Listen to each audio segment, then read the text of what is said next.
Hello guys, I'm here again, Zeno92, nagbabalik po.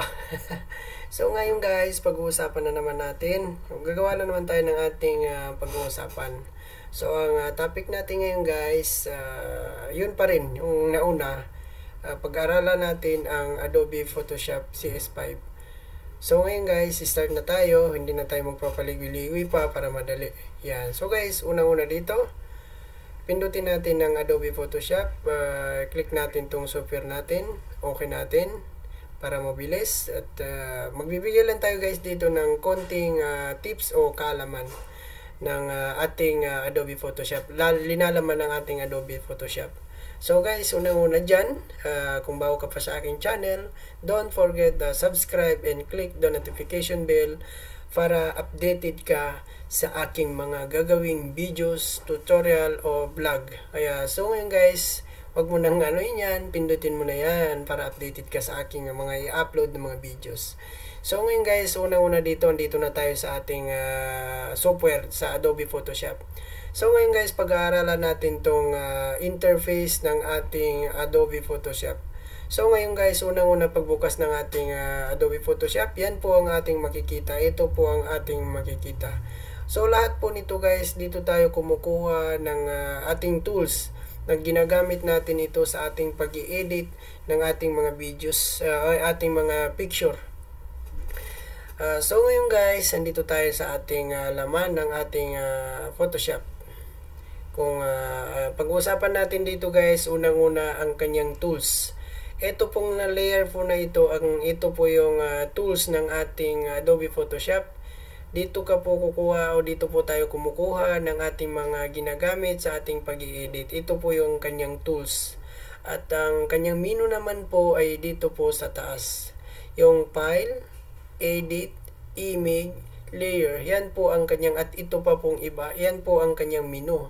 At ito po ang kanyang tools. Zoom, zoom, hand tool, yan, text tool, find bucket tool, eraser tool, at marami pa, at lahat po nito ang kanyang menu. So guys, pag-uusapan din natin yan at magbibigay rin tayo ng gagawa tayo ng sample niyan kung paano sila ginagamit.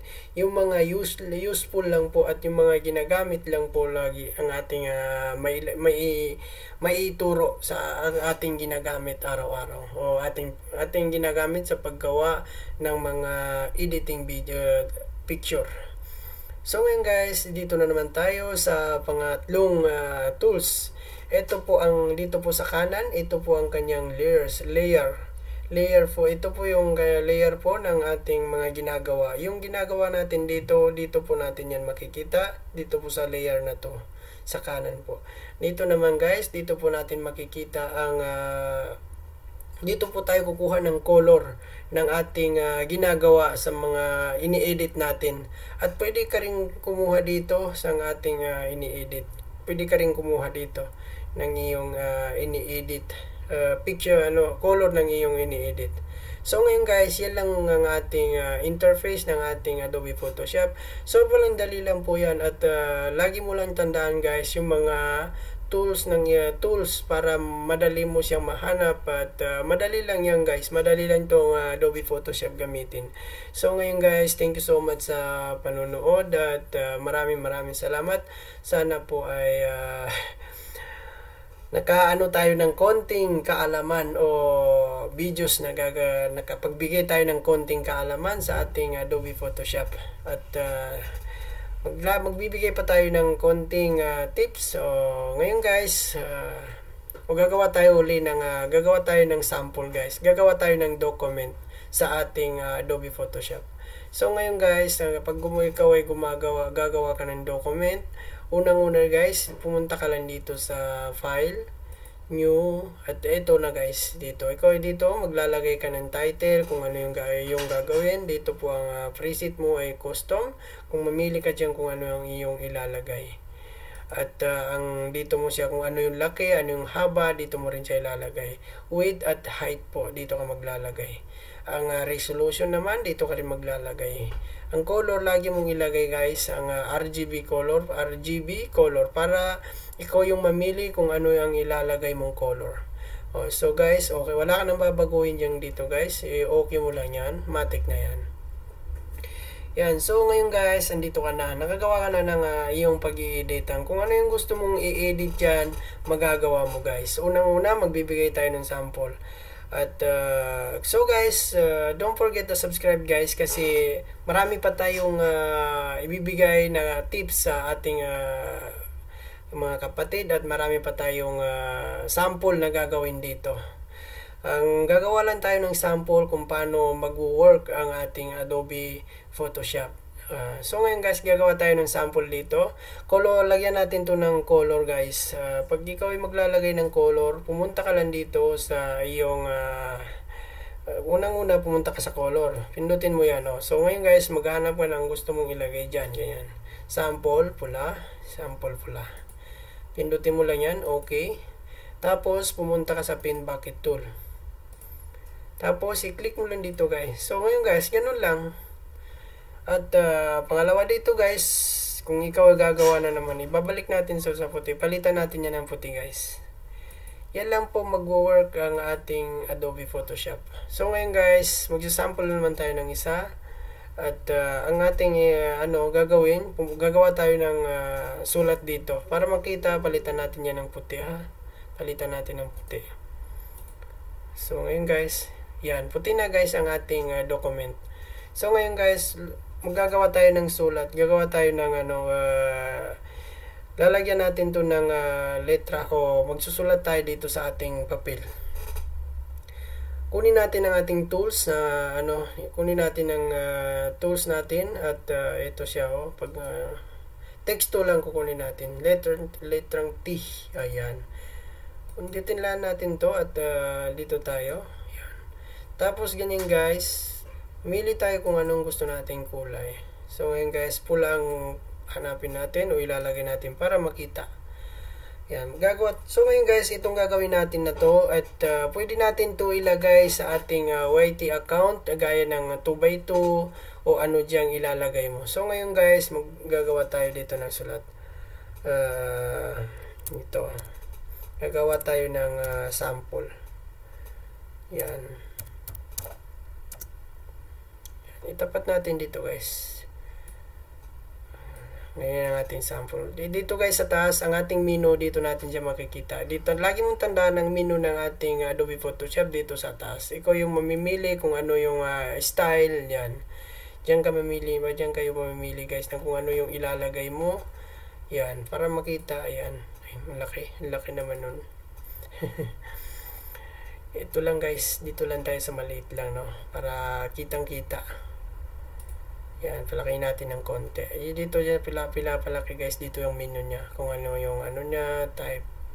So guys, enter mo o dito mo lang, i-check mo lang yan para okay na yan. So ngayon guys, nakagawa na tayo ng isang sample. Mag-add ba tayo ng isa guys? Yan. Thank you so much guys. At itapat mo lang yan dito guys para madali mo siya manap. So guys, palaki natin para kitang kita. So, yun guys. Palaki pa natin to guys. Yan. Pahabain natin to guys. Dito kung gusto mo yung, kung gusto mo siyang yung space niya dito guys. Dito mo lang siya pindutin. Yan. Kung gusto mo siyang paano yung space. Yan o. Yan. So, ngayon guys, ganyan lang siya nag-work. Ayan. Ang ating Adobe Photoshop. Ano mo yung space para makuha niya yung ating canvas. Gusto mo siyang yung patasin guys dito naman.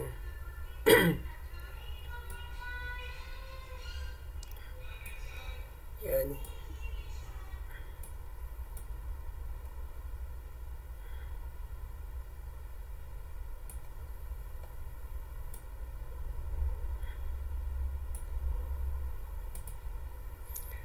So guys, nakagawa na tayo guys ng ating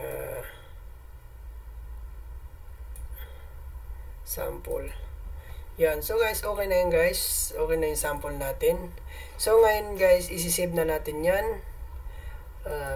Dito mo yan i-save sa, pag ikaw ay mag-save ng iyong nagawa guys, save as, dyan mo siya isi-save. Automatic na yan guys. Pag save as niyan guys, ikaw ay maglalagay ng kung ano yung papangalan mo dyan. Yan, nilalagay ko lang yung pangalan.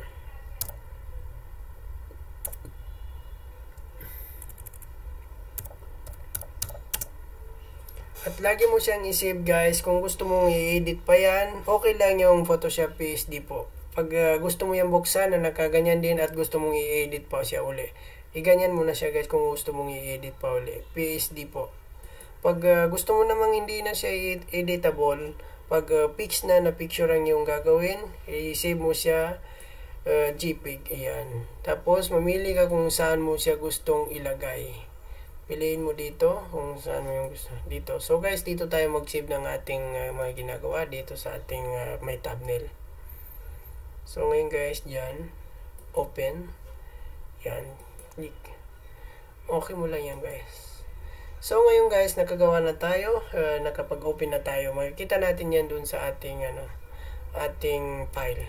Tignan natin sa ating file. Hanapin natin ang ating ginawa. So ngayon guys, ang ginawa natin, pwede ka rin gumawa 2x2, pwede dito guys. Pwede ka rin mag-project ng 2x2 dito sa ating ginawa guys. So ngayon guys, ganun lang tayo gumagawa. Ang ating ginawa guys, ito yung ating ginawa. So ngayon guys, yan ang ating ginawa. Pwede mo na yung ilagay kung saan mo gusto ilagay, sa iyong YT, so ngayon guys, kung ikaw naman gagawa ng 2x2, ganun lang po siya kadali guys gawin ng ating Adobe Photoshop. So guys, thank you so much guys sa panonood. I hope po sana po ay may konti tayong nakuhang kaalaman sa ating ginawang videos tutorial po. God bless po guys. Maraming salamat po sa panonood at sa mga susunod nating videos guys, gagawa tayo ng mga project o ipag-uusapan natin kung paano nag-work ang ating tools ng ating Adobe Photoshop. Kaya thank you so much guys at don't forget to subscribe and click the notification bell at sana guys kung nagustuhan nyo itong videos na ito, don't forget the thumbs up. Thank you so much guys. Bye bye guys. See you again. Thank you.